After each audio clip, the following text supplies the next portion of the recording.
So welcome everybody. Welcome to our town hall. Who else is there? Steffi. Oh, Steffi, hello. How are you? Good. She's Thank you. oh Wait, I'm having breakfast, so it's 8 o'clock here. Oh, 8 o'clock in the morning. Yeah, you see that, and it is pissing, and it's the worst weather you can have. But we didn't have rain for weeks, so we need some rain. Oh, okay. All right. Yeah. And so where are you? Where are you located?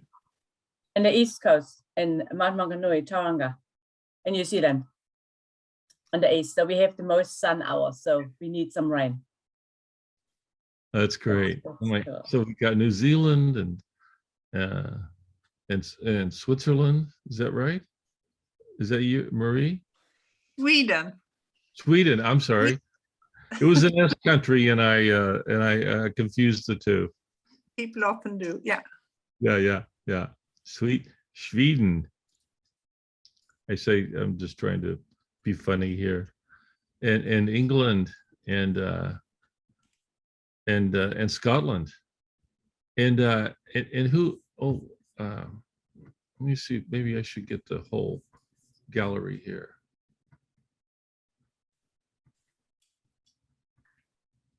I'll probably find a lot of people. Oh yeah, okay. And Nikki, hello Nikki. And Margaret, hello Margaret. Hello. Nice to hear from you. Hi there. Hi there. So my goodness, we have an international town hall. We've got a good. We all countries are represented. Well, not all countries, but several. Oh, hi Janet. So nice to see you. It's been a while since maybe you've been on other calls, but so nice to see you. It's lovely to see you too, Keith. It really is. Oh my goodness! Wow, so many. You all are like the loves of my life. You know all these great friends and associates I've had through the years coming in. So it's nice to have you here. And John, hello. Really nice to see you, Keith. Yeah. And where are you from, John? I'm in Charlottesville right now, though I'll be in New York by the end of the summer. Oh, okay. Charlottesville. Wow. Well, welcome everyone. And Svi Werder. Hello, Svi, my dear friend. How are you? Hello, Keith. Good to see you. Good to see everybody. Oh, so good to see you too. So good to see you. So good to see all of you. Thank you for and Nina. Hello, Nina. Where are you calling from, Nina? Oops, I lost her. Well, anyway, just let me say a hearty and loving welcome to you, dear friends. So this is a town hall. It's a chance for us to visit with each other and discuss things, answer questions, what have you. And it's a privilege that Valda and I have. Valda's not here today, as many of you know, but with Brett's help, we want to conduct these international gatherings because we have something really valuable to explore, and that's these three principles and what they mean for our future, what they mean for our what they've meant for us, and what they will mean for generations of people to come. So these principles, the three principles, mind, consciousness, and thought, are a beautiful truth that is in our midst now, and I remember, I'm just referring to them because I remember Sidney Banks who found these principles, but he always recognized that they were not his, but that they belonged to to humanity. And he said after he just, for example, he when he found these principles in this marvelous moment of enlightenment, he this was over a weekend, and then he went back to work on Monday, and he saw something, and what he saw was that the people that were using these principles. Oh, there's Chrissy Barrett. How you doing, girl? Hi. What he saw was the folks that were. So he went back to his job. He was working as a welder in the lumber industry in British Columbia, Canada, and he says this in this interview that I think many of you have probably seen, or if you haven't, you should see. And Brett may be able to help you view it. But he says something really interesting. He says I didn't know how much I had changed. He said my voice changed, the way I walked changed, the way I held myself, the way I talked, what I talked about, everything was different about me. But he said I didn't really notice that. But I tell you, he says, I'll tell you one thing I did notice. When I went back to work, I could see that, so there may be 400 people in this plant that he worked in. And he could see that the people that were using these principles properly or wisely, I think he says properly in this interview, were happy. And the ones that weren't using them properly or wisely were unhappy. So he could see this discriminator. He could see this. Now, he didn't see that on Friday. He didn't see that the other 43 years of his life. But something happened to him that he saw this discriminator, and he realized, oh, if everybody knew this, the whole world would be happy. If everybody knew what I saw over the weekend, there would be peace on earth. And then he set about the rest of his life explaining it to people, sharing it, talking about it, but living in the fortitude and the fortune of it, the blessedness of it. And so that's our purpose of this of our organization through Principles Paradigm. It's just to the word we're using, paradigm, is that there's a scientificity about these principles. There's a rigor. There's an all-inclusive, all manner of certainty about mind, consciousness, and thought. And because of that, that these principles, and I know this may sound arrogant to say, but I don't mean it in an arrogant way, but these principles will change philosophies. These principles will change religions. They'll change psychology, psychiatry, all kinds of fields, because all these many fields, if you think about it, they're all ways in which people are trying to understand themselves, understand their place in the universe, and to understand there are the many ways of human beings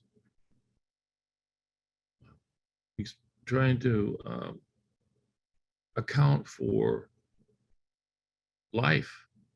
And Sidney Banks saw in this moment of enlightenment, he saw that that life was a cosmic pattern of matter and thought. And he thought, oh, wow, that's I didn't know that before. I'll have to tell somebody. And so here we are. After that was in 1973, and here we are all these many years later, still, and I'm sure there'll be groups meeting like this for centuries forward, reflecting on what this means for all of us, and sharing what this means for all of us, and what it's meant for all of us, the kind of changes that we have encountered, and we've already seen countless changes in all these different fields, in religious fields, in various religions too, by the way. We've seen it in law enforcement and all manner of helping professions, and psychiatry and psychology, and all manner of different professions in business, and not because we're business experts or because we're law enforcement experts or we're experts in a religion, but because these principles are a general knowledge, a general, what the scientists call something of this sort, a general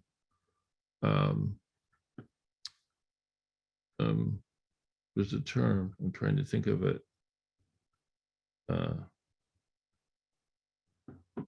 If you'll hold a second, I might even,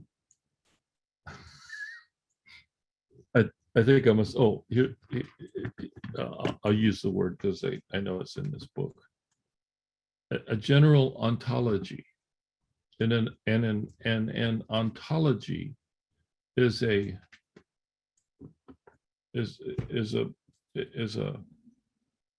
general ontology is an umbrella of knowledge that includes all manner of fields of people trying to explain themselves and understand behavior and understanding, but we've never really had a general ontology.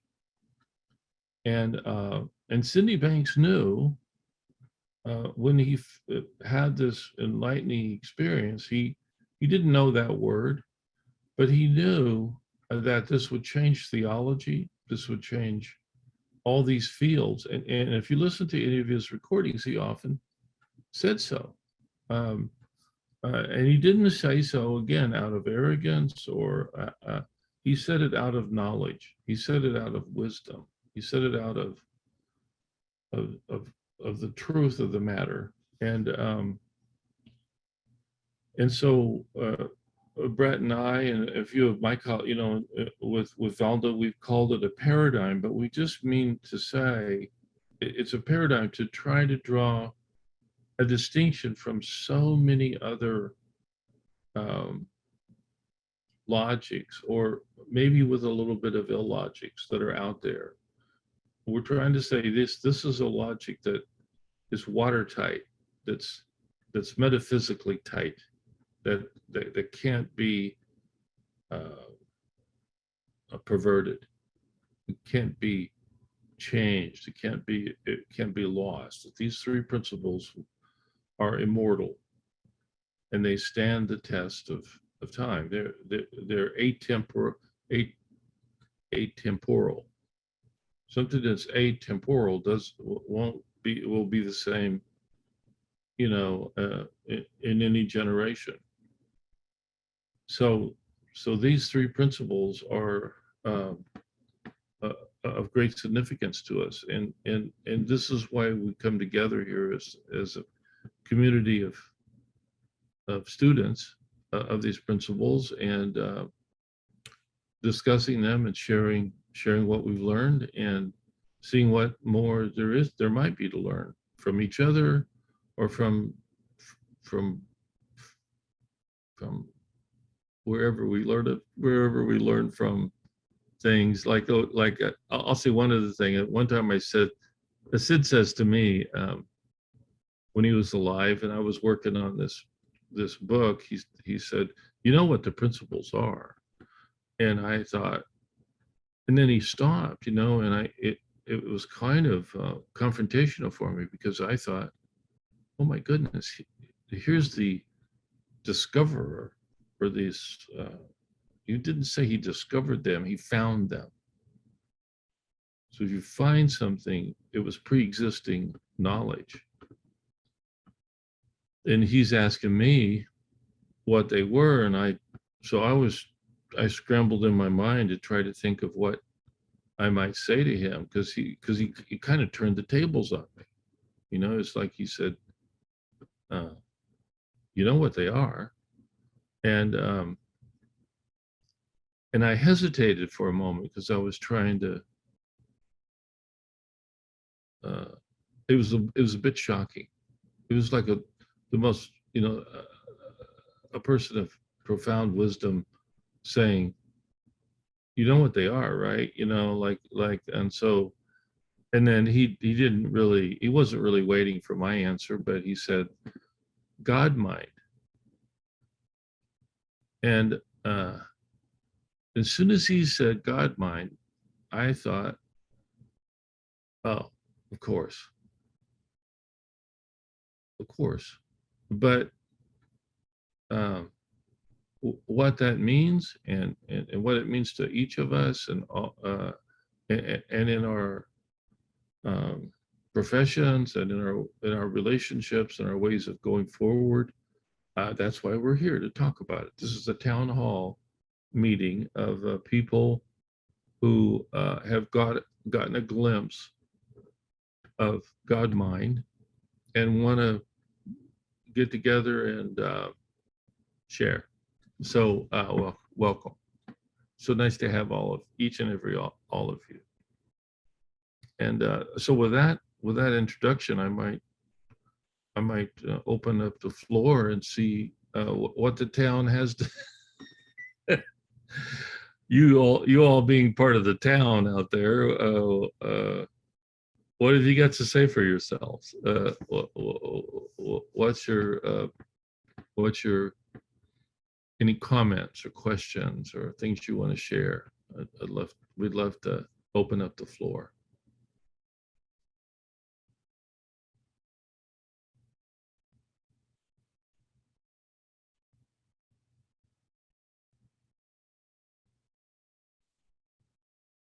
Maybe I'll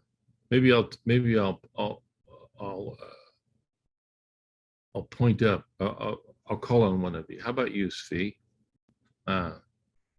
What might you have anything to allow today? Well, I'm honored to be called upon. I'm just not sure. I was contemplating whether the questions that I've been grappling with regards to the principles are a bit embarrassing, in a sense, in that almost every question that I've received in sharing the principles with interested parties almost always boils down to the questioning of the truth of the paradigm. Is it really true that all human experience is born from these three principles? Is it really, are there really no exceptions? Is there really nothing in this physical world that has the power to dictate or generate within me a particular feeling. And so in almost all my conversations with people, we grapple with that, whether it be the mother-in-law or the stock market or some medical condition. There's always, for people who have not yet insightfully woken up to the principles, it's too big to swallow. Of course, there's always a point where someone gets insight and they can see the three principles for what they are, and they get interested in asking about what the three principles are. But the idea that, or the questions of, wait a second, aren't there exceptions, seems to melt away in the face of insightfully seeing that there is a singular source that accounts for all human experience. And that's something that I've heard from you. It's something that I've insightfully seen myself, which leads me to the embarrassment of my question, or that I've been grappling with lately. Is one of the statements that we've made is that there's a physical world and there's an experiential world, and they don't leap one to the other. That the physical world has no power to dictate, create, or generate anything that I feel or experience. And that would include physical sensations or levels of consciousness or any of that kind of thing. And I would just love to hear you talk about how the principles account for changes that we experience that seem to be directly connected to things like medication, or maybe something more pointed, like before a surgery, they'll give someone, an anesthesiologist will put someone under. And there seems to be, at least to the naked eye, I'm back into that place of, wait a second, there is something that has the power to lessen my conscious state, make me more sleepy. And the reason why, to me, that question is so central is because if there's, as you've told us many times, if there's one exception, then there's no paradigm. And I would just love to hear you talk about how the principles in your mind account for the physical sensations or the levels of consciousness that seem to go up and down. Forget about emotional experiences that I can see. I mean, the meaning cannot be put into me by any drug, but there do seem to be experiential things that we go through that seem to be directly connected to changes in our environment. And I would just love to hear you talk about how you see how that works. Well, thank you so much, Fee. And I'm sure this question there may be others that wonder similar things, but I go back to something that's in the missing link that Sid wrote. In particular, he said that thought is the missing link, and thought is a power that allows us to recognize the illusion of separation between the spiritual and the physical. So when people think of, well, I took this drug and that altered my psychological state, well, that's not the point. The point is that there is no separation between spirit or the spiritual nature of existence and matter, or circumstances, you might say, or any sort of. There's no separation. Is the way you say there's no separation to be found anywhere, but how do we how is it that, that we come to be brash enough to say that? It's through thought. It's through thought, not through puny little personal thoughts, but through the power of thought itself, the power of our functioning gives us the capability of recognizing that there is no separation of any sort in any way, shape, or form. And and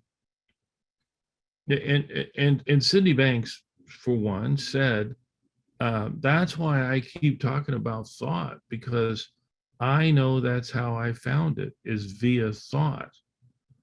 But he didn't find it through his many thoughts or his problem-oriented thoughts or his petty thoughts or his the multitude of thinking that he had before this moment of enlightenment. He found it through thought itself, not through personal thinking, but through or the multitudes, the trillions of different personal thoughts. But he found it through the power, the spiritual, raw, unequivocal, boundaryless intelligence of thought itself. And that is the principle of thought. It's not a, and he often would say this, as you all probably have heard him say, it's not what you think. So it's not, it's the principle of thought is not about any what. And this is really helpful. It's going to be really helpful to scientists and people going forward, because there's a lot of people who believe it is in the what. Well, I'll think this. Like I had a group I was talking to a few hours ago, and they have this idea. They've heard this thing called, if you think this way, you'll get what you want. So they're looking at it in a power. I'll get personal power. I'll get what I want. If I think I'm going to be a millionaire, I'll be a millionaire. Well, that's not what Sid is talking about. He's talking about the spiritual truth of this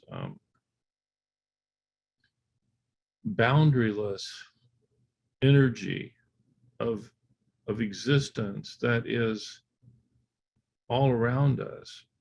It's not in us. It's not my thought. It's thought. And he spoke so beautifully and so completely. And anyone who listens to him, as I have, and I recommend any of you all to give him a fair hearing. Not that I'm not trying to promote a particular person. I'm just saying he had a rigor about the difference, and he says it in my book. He says, if I may, I might even read you the first paragraph that he wrote from my book.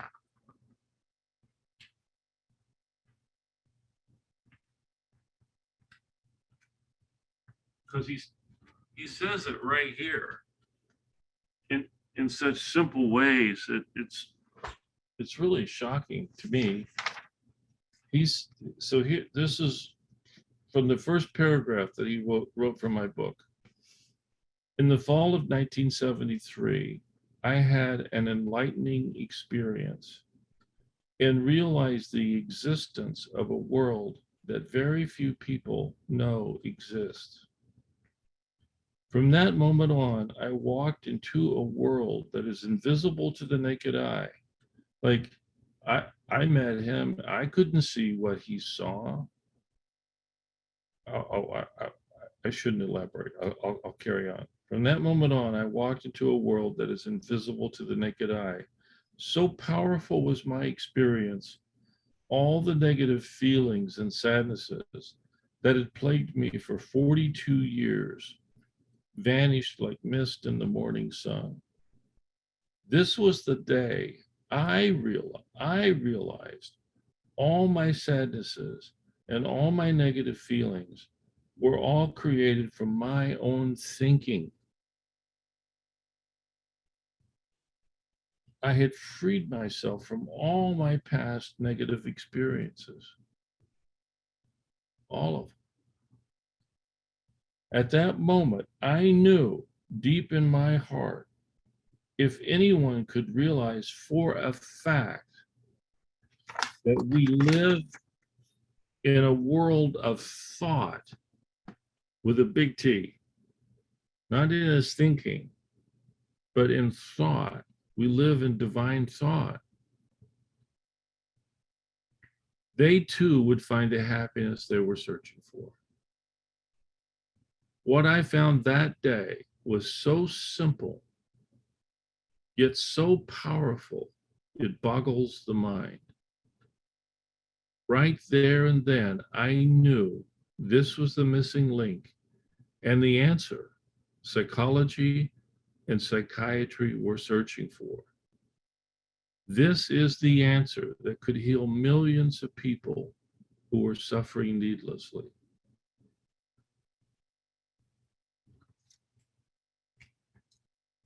And that suffering needlessly is so so common to our world, isn't it? It's so, we don't even identify it as anything the matter. We just say, well, that who knows why Vladimir Putin does that, or who knows about this person or that person. What are you going to do? You know, the suffering needlessly is invisible to much of the world, but to you, like Sid saw it when he went back to work, that the suffering needlessly was happening, but he knew why, and he knew that if people would hear him and comprehend why of their own suffering needlessly and the suffering needlessly of others, that would heal millions and millions of people in this world. And he was right. And he tried to tell other people about it, and they couldn't hear him. Not even his own wife could hear him. For 10 months, nobody could hear him. But he kept talking about it because he knew. And at some point, somebody heard what he was saying, and they thought, and they changed. And then someone else came up to that person and said, what's happened to you? You're so different. You're so at peace. You're so different. And they said, well, I heard what Sid was talking about. Well, what was that? Well, that, and then they would convey something. And that started, then it went from, so then there were 3 people. And then that person was a parent. And that parent took it to the school or took it to their children. And then there were more and more and more. And by the time I got there were hundreds of people. And all of them were doing better than I was. And so I thought, what in the world is going on here? Because they weren't a cult, or they weren't a, they were normal, ordinary plumbers, electricians, carpenters, real estate agents, insurance agents, all manner of people. But they were all deeply different. And I was interested in community psychology. I did a minor in community psychology because I had the ridiculous idea, which was silly in my field, that if we could find an answer that would help multi-problem families. Because family, you know, as all of us know, had any chance of working with families, families don't come with a single problem. They come with a multiplicity of problems often. And so what would that be? And I couldn't find it in my studies. And because psychology didn't know principles. They gave up on it decades ago.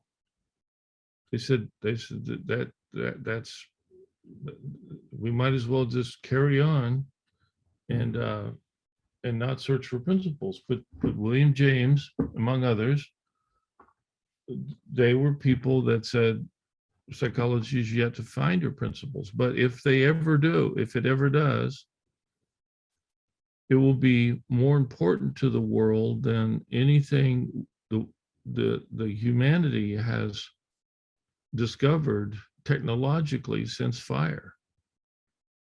Why? Because it would change our behavior. It would change our communities. It would change it would change the people. The people would find what they're looking for, and it would end that relentless, obsessive need and striving and searching and reckless endangerment of one another and of other cultures, etc. Because all those diseases, all the diseases would have a common cure. And wow, wouldn't that be something? And that's what these principles are, is the common cure. Not that you have to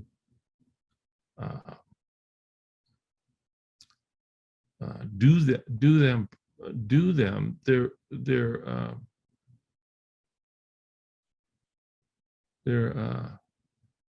these profound wisdoms. And so when you're like Svi, when you're talking to folks, you remember that. You just remember a little bit of it. I think it will give you the great temerity to say, sit down and let me explain to you what I'm trying to say, and give you a chance to get an audience so that you can fully explain yourself, because these principles are the culmination and completion of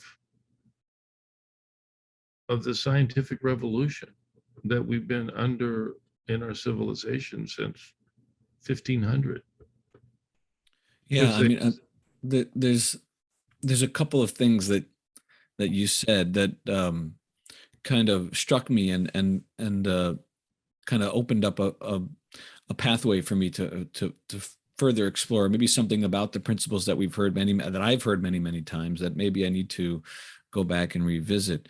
It was almost like in the first thing that you said that this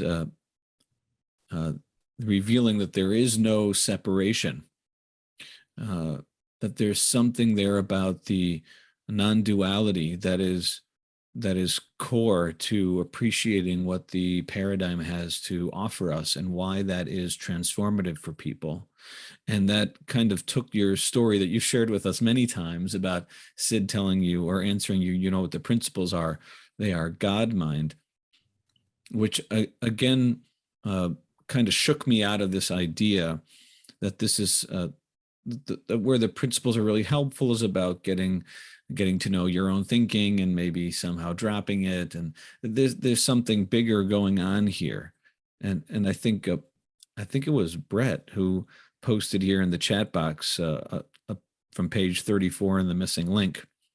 The world in the form of nature is a reflection of the human mind, which creates an illusionary gap between the spiritual and the physical. That there's something there, and which is really the essence of my question. Like, isn't there a gap? And there's something about seeing the principles for what they are, that there really is no gap, which is really interesting to me. And certainly all the things that you've said about what the principles or realizing the principles can do for people, I've seen personally. I've seen over and over and over again personally, just in me and in many people that I talk to. But as you know, these principles are not things that can be shared intellectually. I have to insightfully see it for myself in order to stand by them. And you've pointed me here back into this direction of examining the principles as a unifying truth that somehow changes the way that I observe the interaction or the existence of the spiritual and the physical, the experiential and the physical. Whereas now I kind of still see them somewhat as separate, and it may be instigated by thought, where it's really much, you're pointing me in a direction that it's much more unified than that. And the principles are trying to show us that. And I'm certainly going to go back and read and listen again and see if that gets clarified for me. So thank you. Yeah. Yes. Oh, you're so welcome. You're so welcome. You know, one of the things that Sid remarked about and said on some recording somewhere, he said, I know what it is, but I wouldn't even consider trying to figure it out. And I think that trying to figure it out, you know, trying to see, well, what's the gap, or what's the exceptions, or what's the, you know, I mean, those are very common mistakes that people make, because they well, maybe there's a fourth principle, or maybe there's another way to, you know, what about such and such person said this, and he said, you know, again, Sid said, there's no doubt. There is no doubt. And his conviction wasn't of this, wasn't that he had a new mousetrap or something like that. It was, his conviction was so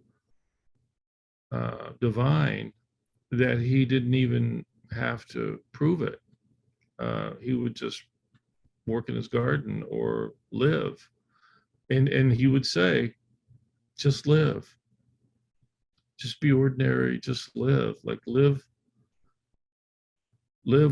essentially live without thinking about it. Live without worrying about it. Live without fear. And which is, you know, it's kind of a big ask, you know, for a lot of us to really like, really, you know, live without thinking. Well, yes, without thinking all your issues and problems and your gaps. Everybody's got gaps. And in those little gaps is like the germination of hell. And you don't even, and you just entertain them because you get fascinated by them. But you start to hear this and you start to learn that that's not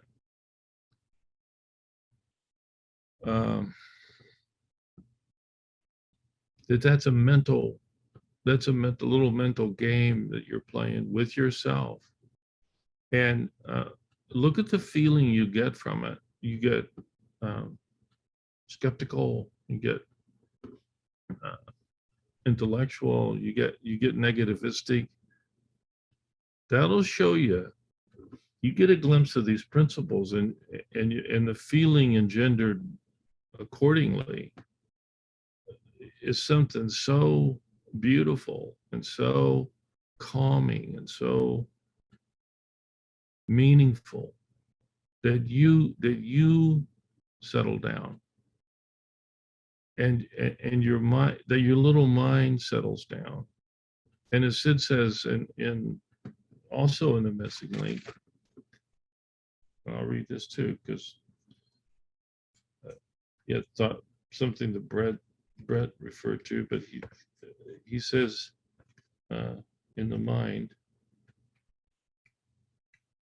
if I could find it, he says,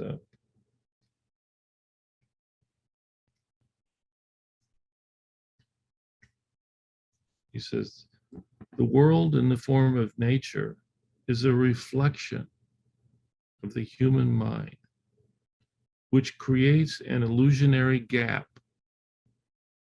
between the spiritual and the physical. Don't forget, now he italicizes illusionary gap. So it's not real. This gap in turn creates the duality of life. Trapped in this duality, our minds become full of disillusionment and lostness, doubt. As the human mind ascends in divine consciousness, the gap between the subject and the object begins to vanish, and the oneness of life emerges. There is one universal mind, common to all, and wherever you are, it is with you always. There is no end or limitation, nor are there boundaries to the human mind.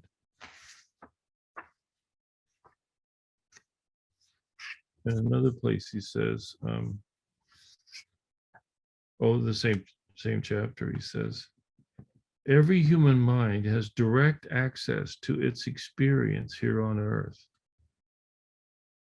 And the human mind always has access to its own spiritual roots, from whence it came. The universal mind, or the impersonal mind, is constant and unchangeable. The personal mind is in a constant state of change, perpetual state of change. All humans have the inner ability to synchronize their personal mind with their impersonal mind, to bring harmony into their lives. Some people believe the brain and the mind are the same, but there has to be a power behind the brain to make it function. The brain and the mind are two entirely different things. The brain is biological. The mind is spiritual. The brain acts like a computer. Whatever you put into it is all you get out. This is logic. An important thing to realize is that universal mind and personal mind are not two minds thinking differently, but two ways of using the same mind.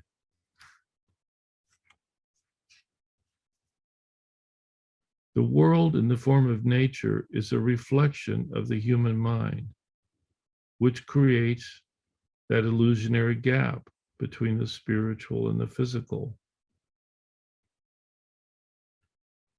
This gap in turn creates the duality of life, as I said earlier.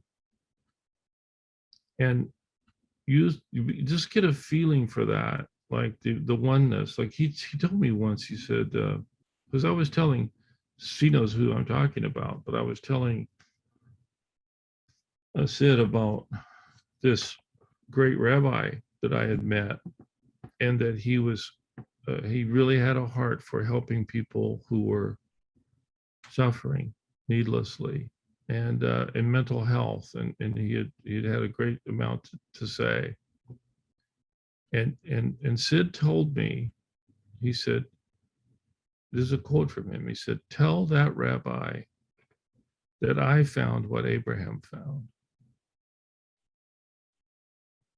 Now, to me, in that moment, I thought, I don't know if I should say that to this rabbi. Like, he's going to think, I don't know what he might think. Well, I did say it to him, but years later, and he was like, yeah, okay, you know. But Sid meant it. He meant that he found the oneness that Abraham found, which is, as we know, Abraham is known as the father of Christianity and Judaism and Islam, I believe. Yes. So what manner of insight would occur to one person that he would be known as the father of all of those religious endeavors?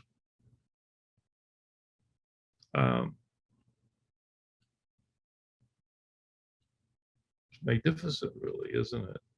And just get a glimmer, like Sid would often emphasize, is just get a glimmer. Just a glimmer of a fact will turn your whole world upside down, and it will give you everything you're looking for to live, everything you're looking for in your business, everything you're looking for in your relationships, in your marriage.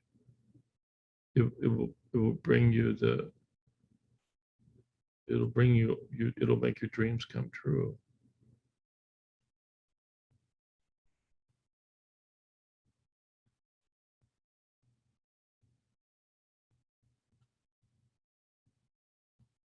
So I love it that we can meet and study this or think about it or open ourselves up to the experience of it, because that's what will carry us along. Is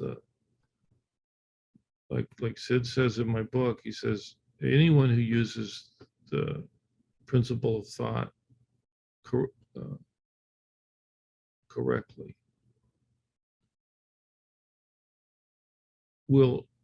must create love and understanding. So if you're finding more love and understanding, and you're walking in more love and understanding, you're really finding something of incredible power and wealth and value, not only for you, but for anyone you come in contact with. And that would be, if you think about it, and you multiply that out by how many billion, or 11 billion, or how many of us are there, then we would really have something. We would have peace on earth. Not by superimposing it, but by realizing it is our true nature.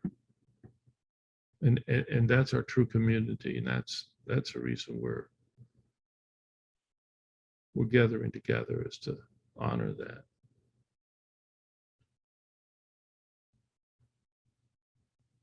Thank you, Svi. Thank you very much.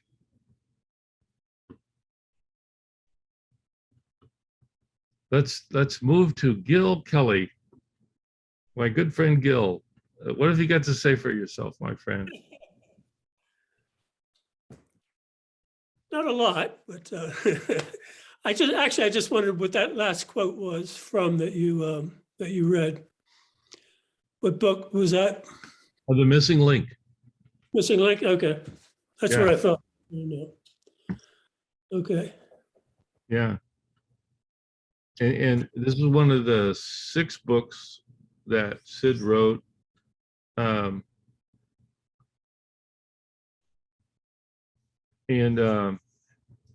It's all right there, but as you dig into it and you realize what it might mean, and you get, I mean, I've gone, we'll look at look how how butchered up it is. I've got things underlined and starred and whatever, but Can we get a copy of those notes?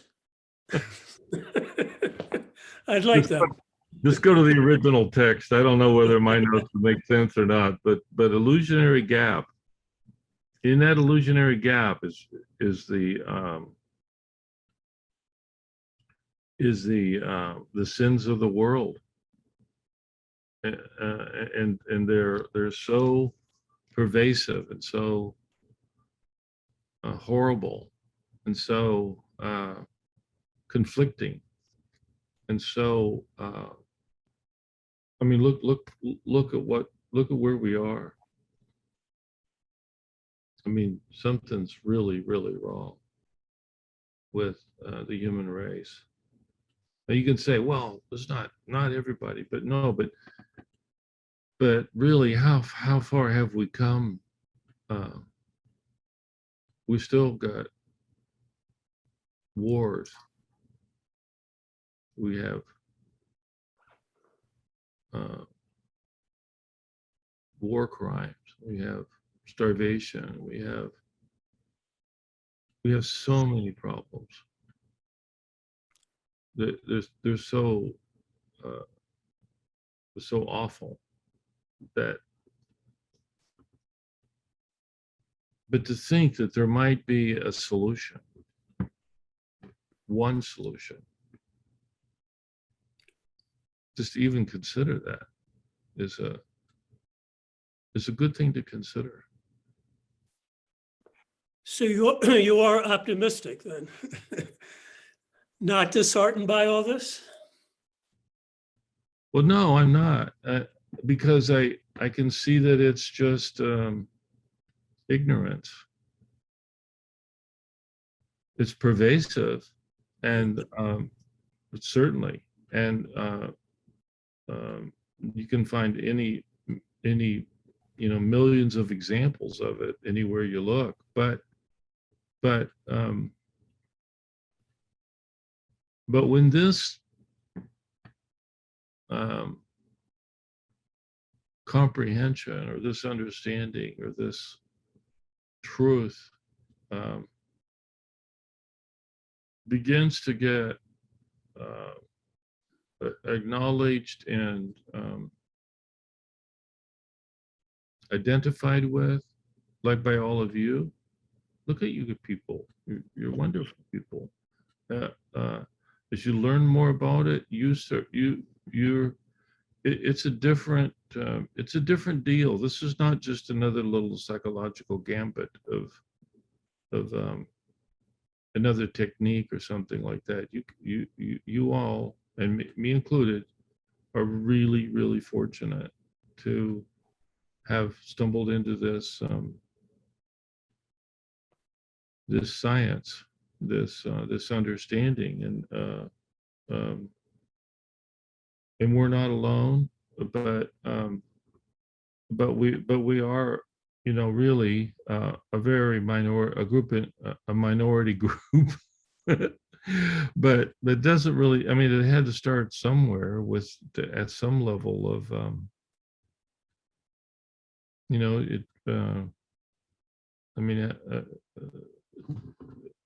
I think there's a phrase from a song I heard the other day that I started a joke that started the whole world laughing, and I think Sid Banks is sort of that ilk.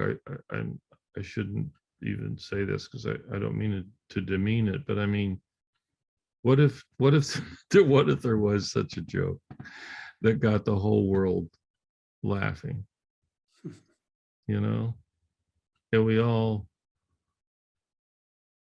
started to laugh together, or started to love together, and be together in a community, of like-minded souls. Because at some point, as you guys can imagine, all the people on here, including myself, will all be dead. But there'll be another group And they'll be talking about the same thing we're talking about, because it's like a perennial conversation, and it's not, you can't. As Sid described it, it's immortal. It's not of any time bound. It's nothing in the current psychology and the current techniques and methods and theories and all that that has just scattered, it's just scattered everywhere. It's not in there. It's in the universal, and in this different dimension that we're sharing, and that's where you want to look, and that's what we're doing, and it's a very worthwhile endeavor. I see so many friendly faces. I want to say hi. Hi, Hank. I don't know if you can hear me. I see his beautiful face there. Oh, there he is. Hi there, buddy. Good to see you. Hi, Keith. Good to see you. Good to see you. Yeah.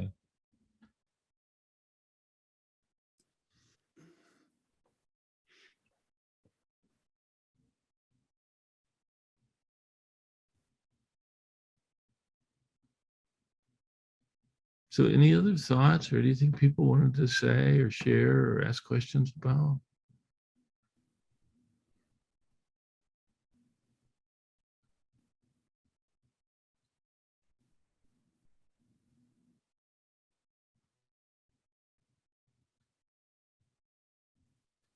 I have a comment about this.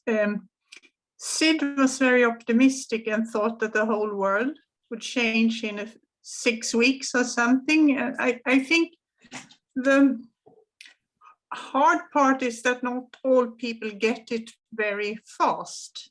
I mean, some people get an insight straight away, but it may take years and years, and some never get any understanding. So I think it may be generations. If it may sound a bit pessimistic, but it will take time. Yeah, no, I think that's a good point, because like you're right. He did have that beautiful thought of, well, I'll tell someone who'll tell someone, and we'll get it in the kind of a chain of authority. In 6 weeks, there'll be peace on earth. Which is such a sweet, dear thought to me. But then often again, as we know, I mean, just a simple example, Copernicus. Now, this had been said in generations prior to him about that, and I think it may even be biblical somewhere, where it says that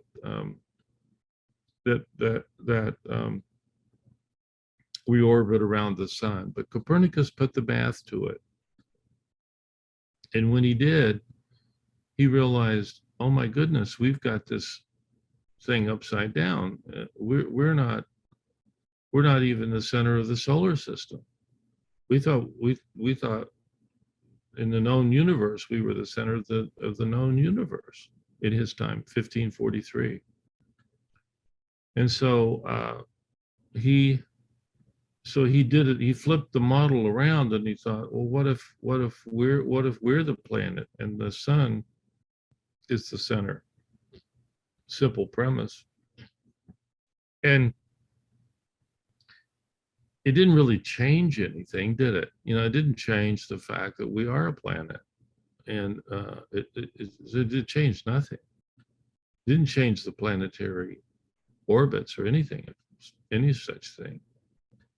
But it changed astronomy, and it changed philosophy, and it changed so many things. It was unbelievable. But it was just a simple truth.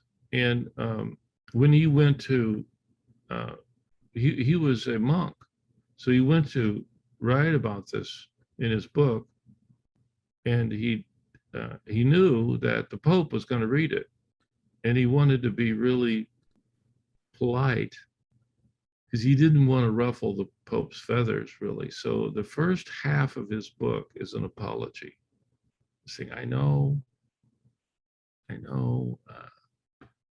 maybe, I'm just trying to say, maybe look at it this way. I respect your authority, because he knew too that if he ruffled the feathers of the church authorities, he could be burned at the stake, which he wasn't really inclined to subject himself to. And so with that great trepidation, you know what he did? He didn't sign the documents to publish his book until he was on his deathbed. So he signs it, and then he dies. And he left the rest of the scientific world to reckon with what he proposed. Now, it turned out 70 years after he mathematically proved that, in fact, the center of the solar system is, in fact, the sun, and we are, in fact, a planet, the church banned teaching that. 70 years later.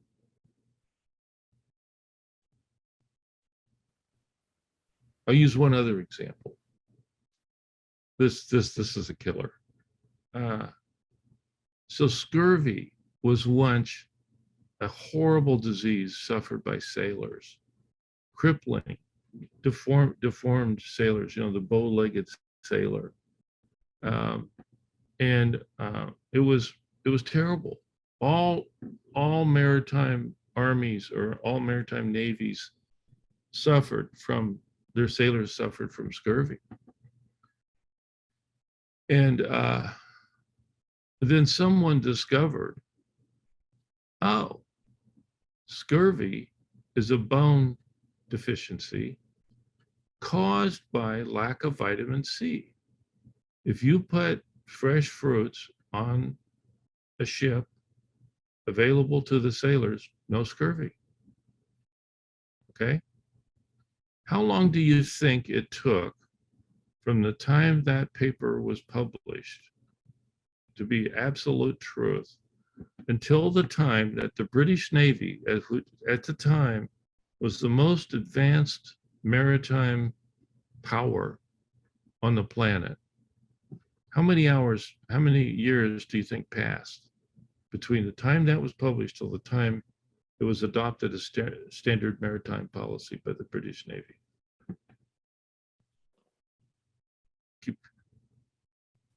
Anybody, just tell me, how long? Marie, you have a guess? 200 years. 200 years. Well, that's a long time. 200 years is a really long time. That's very good. Anyone else?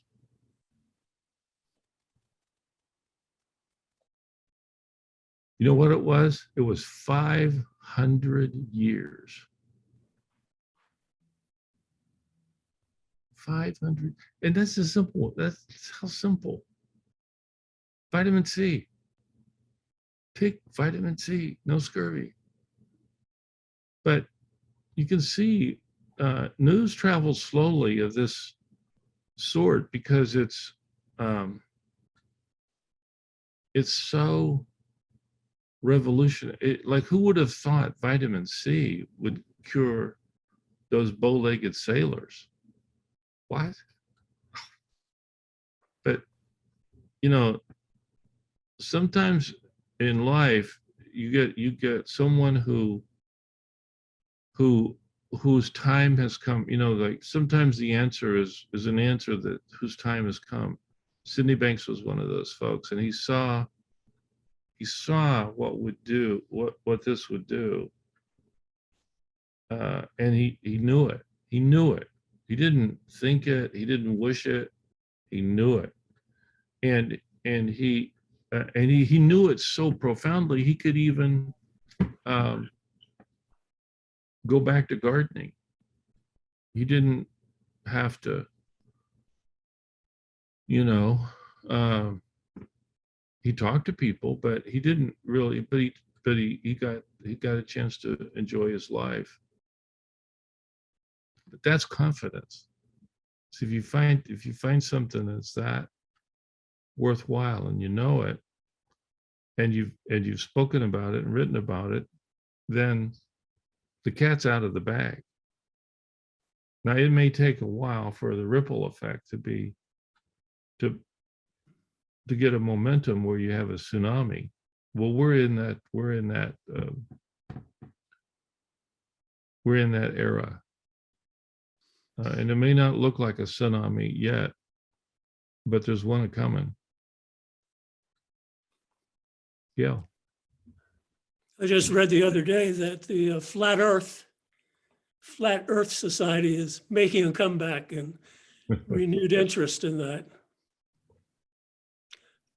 I always wondered with those great understandings, like the Earth is round and where the tipping point, worldwide is for that, I mean, like you say, it could be hundreds of years. I imagine it's kind of fits and starts. It goes up and comes down, goes up and comes down, rather than a straight line. Well, I think we can look at everybody smirks when you talk about the Flat Earth Society. Everybody knows, okay. But it's not really, there was a time it was a flat Earth, and it wasn't that long ago. Right. Yeah. Really. I think it's a bit of a mischaracterization to say like, oh yeah, we're still dealing with that.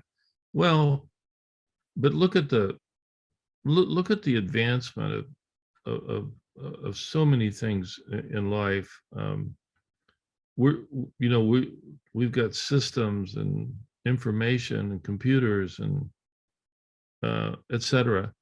Yet, I'm just using this as a simple example, but Russia could block all of that information from getting to their people, such that they don't even think they're winning the war. They think that's a justified war against these rebel Ukrainians. Well, so again, but if you look in the long term, which you have to do, because that's the way it has so historically been. Do we have a ways to go? Oh man, we got a long ways to go. But so what? So what?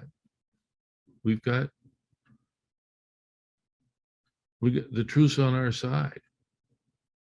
And we could even say, thank God we found it. We could just even relax a little bit and garden a little bit, or be grateful, because this is gonna happen. It's gonna happen, because it can't help but happen, because it's too simple. It's so utterly simple that it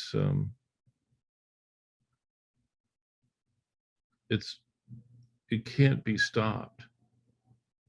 Like Brad has written about, it's immutable. It's irreducible. It's factual. It can't be undermined or challenged. There are no gaps, as Fee said, that people talk to him about the gaps. Of course they do, because they think there are exceptions to the principles, and they have to bring that up to you. And you guys have brought it up to me, and feel free, because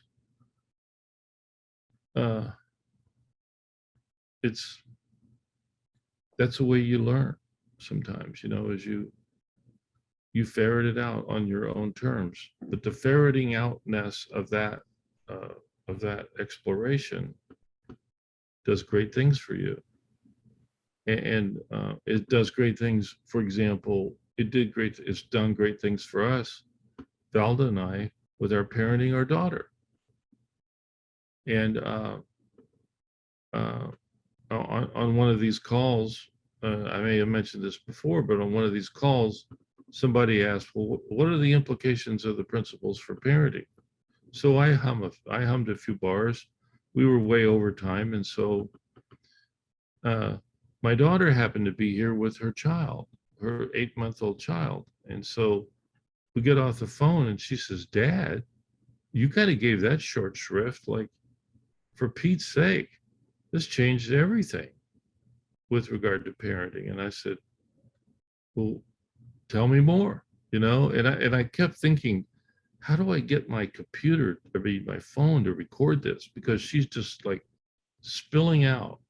Well, what about this? What about that? You guys were so, you had such equilibrium about yourselves. You would always talk to me like that I could sort anything out, and you were so generous and you were so loving, and you never beat me or yelled at me or tried to belittle me. And then when I looked around at my playmates and I went to their houses, all of their mothers and all of their fathers, most of them were stressed and angry and frustrated and negative, and you guys were like, you stood out as like exceptional. And then when I started dating young men, well, they would come up with such harebrained ideas. You have no idea, Dad. Like one guy felt that I was being taken advantage of because of my boss. Well, he felt like he was being taken advantage of by his boss, and he was on a real soapbox about it. And he went on and on and on about his boss trying to screw him. And finally, I said to him, look, Adrian, calm down, will you? Like, your boss isn't laying awake at night trying to figure out how to sabotage you. He's got kids, he's got a job, he's just trying to do his best. Well, Adrian wouldn't have it. And so you know what happened to Adrian? Well, he became an ex-boyfriend. And she moved on because she realized he's a fixer-upper. And as somebody told me once, don't marry a fixer-upper. Marry someone that you can share knowledge with. So she moved on. She moved on. She moved on. She moved on. She moved on. Well, now she says she's landed with a relationship, and now she's parenting this little young child, and he's a handful. He's not just a calm, reflective little person. He's got strong desires, and he wants things the way he wants them. He's 8 months old. Is he a problem for her? No way. She's completely,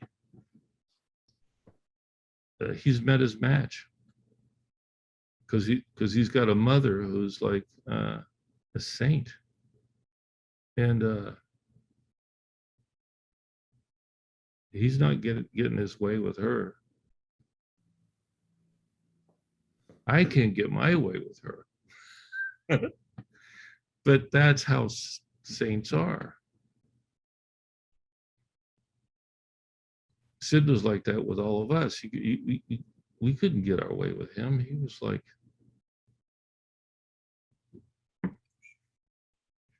let's go for a walk. But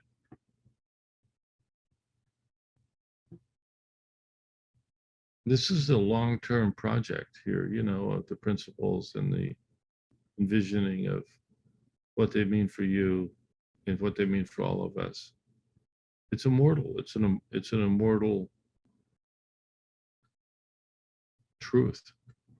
And but it's coming, and it really will change things. So am I optimistic? Well, absolutely. I mean, what else can you be but optimistic? Is it going as fast as I would like it to go? Hell no. But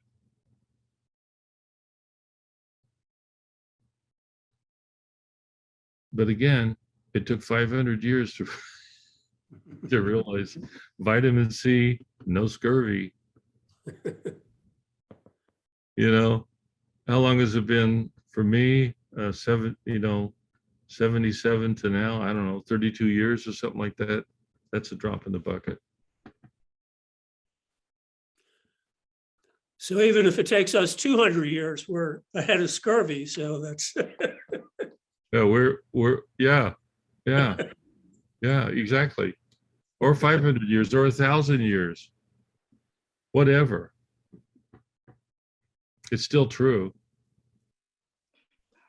I also think there is hope in when they're teaching this in schools, like iHeart, when they start with children, because they don't have so much conditioning and preconceived ideas. So perhaps it will go faster now when it's out in the schools, in some of the schools. And they're teaching this, I mean, Steffi's on here, or was on here a minute ago, they're teaching this in prisons for old people who are incarcerated. Oh, Steffi, hi. And they're teaching it in businesses and boardrooms, but it's not just the teaching of it, it's the recognition of it. Like Svi, he's found it in all of his groups, but these are working folks, women who, you know, are look. It's just like Sid says this on one recording. He says, well, you know, we tried to take this to the universities and we tried to take it to the doctors, but but he was finding out it was the hitchhikers that he picked up. He would pick up hitchhikers and say, if you don't mind, let me tell you a few things about these principles. You know, I mean, he would talk to anybody.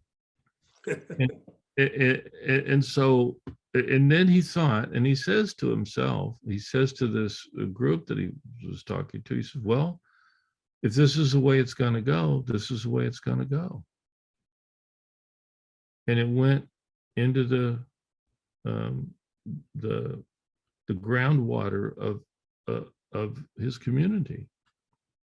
It was not it wasn't really met with open arms, but in places it was. And so it went into the people, because this is a people science, and it's a true people science. So look at all you guys. I mean, you're from different walks of life and different experiences. Steffi, you want to say something? Yeah. Like you mentioned, I work in prison with the big Maori teddy bears, really, you know, the rapists, the murderers. And the management still has no idea what I'm doing. Last time they said, Steffi, we still can see, guys, they've been in your course 3 years ago. We still can see the change in behavior. And I think that says everything. Yeah. This is honestly the best thing I came across in my life. I really have to say this. Okay. Thank you so much for being there for us. Oh, you're welcome, Steffi. You're welcome. Thank you. But we've seen it over and over again. Like a lot of times the administrators will say, well, I like what you're doing. I have no idea how you're getting these results, but keep it up. But but now and then there's one of them will come along and say, I want to come to that class. I want to get this for myself, you know. Well, that's a rare administrator because they really start to get hit. Yeah. Keith, when you just say this, I have to mention this.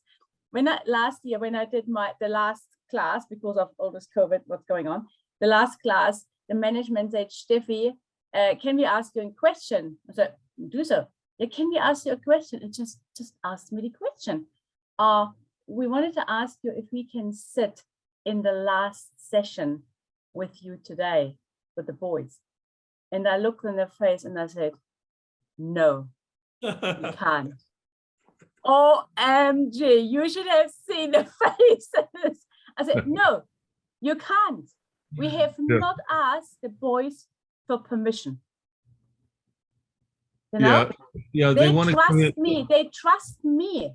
They open up to me. And as soon as the officials are in the room, they will not trust me because they say to me, Miss, you are the only one who listens to us. Hmm. The listening is the key. I love this. I so love this. And I've seen this so many times, like people say, oh yeah, this is great, this is the truth, yeah. So let me grab the essence of it and I'll go do something with it. I'll go put this in my company or whatever. And like it falls apart on them because they don't really know what they got. They're kind of in the romance of like, oh yeah, I'll steal from you what the goodies and I'll go make $1 million with it. Well, they don't really know it.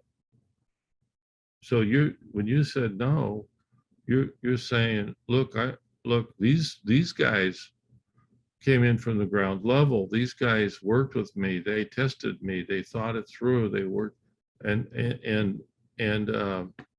they've been good students. And I don't want to dishonor their effort and what they've done.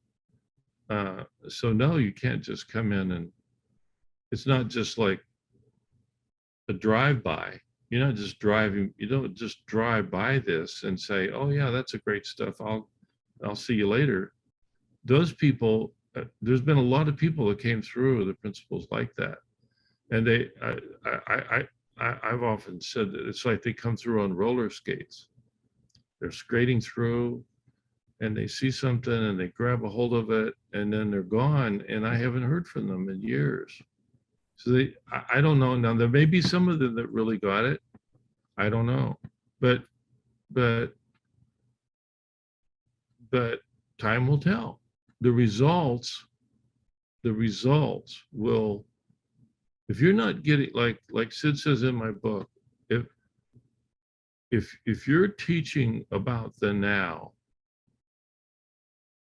and you're not getting results, then you don't know what you're talking about. Because it's the results, like when you see the truth and the impact of understanding the now, not from the past, but the now, for example, you've really, you know what you're talking about, and it delivers. So it's the results. Sid always would say that, look at the results. If you're not getting results and you don't know what you're doing, go talk to someone who's getting results. It's in the results that measure the impact.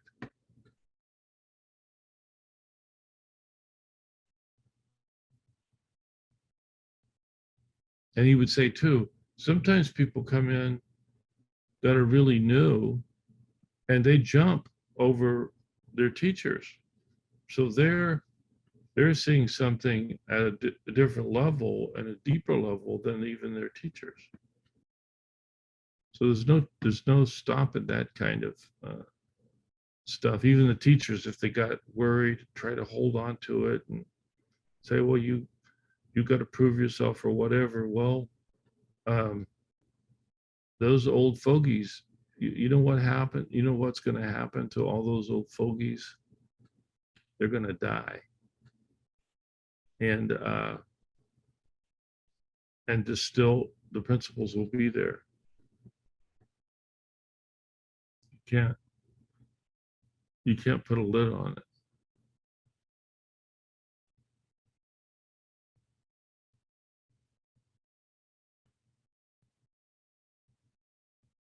Which is incredible.